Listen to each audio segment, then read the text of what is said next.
is there a place for beef in hip hop, or should there be beef in hip hop? And I say verbal, like on wax shit. I've heard people say no, no, no. I've heard people go like, yeah, we need it. I mean, I definitely don't think within the hip hop space should beef ever get to the point where it doesn't mess up the money.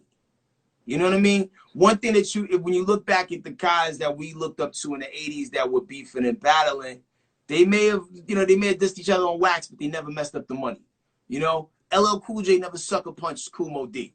You know what I'm saying? It wasn't until like the 90s when, like, NWA started having their internal fallouts and, Above the Law, jumping Gorilla Mob, and the Gavin and all that other stuff, where it really like took a weird turn and got a lot more physical and aggressive, at that level. So competition, I think, is great for the culture. It's great. The same way we watch wrestling to see, will Roman Reigns beat, I don't know, insert whoever is dope right now, right? Like, it's exciting.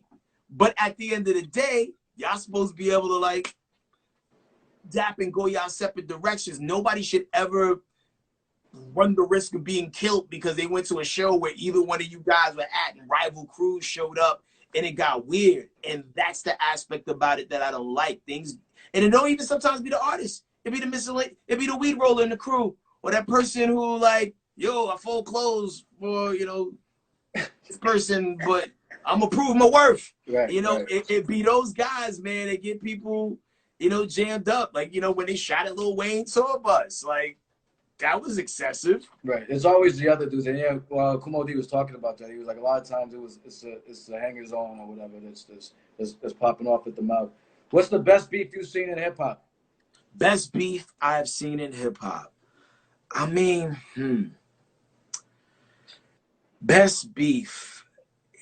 For what it's worth, I would have to say, like, far as like really kept me up at night thinking about what was going to happen next, it's a tie.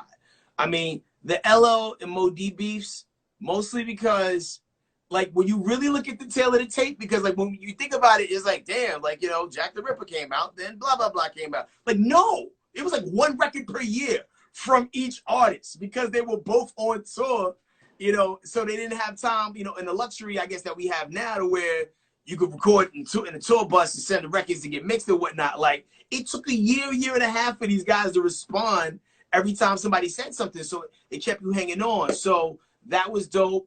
I also liked I liked L versus Cannabis. That was really interesting. And then people sleep on Wyclef's record that he threw into that fray too, that Westclef got to do with it. It's even hard to find on YouTube. I mean, maybe somebody's re-uploaded it again, but I was trying to pull it up to show somebody one day, and I couldn't find it. Shout out to my man Team Eclectics. Like, when LL did To the Break of Dawn and clapped at 3 rappers on one record, up to that point, it was never done. Like, in one song, LL shot at Ice-T, Kool Moe Dee, and MC Hammer.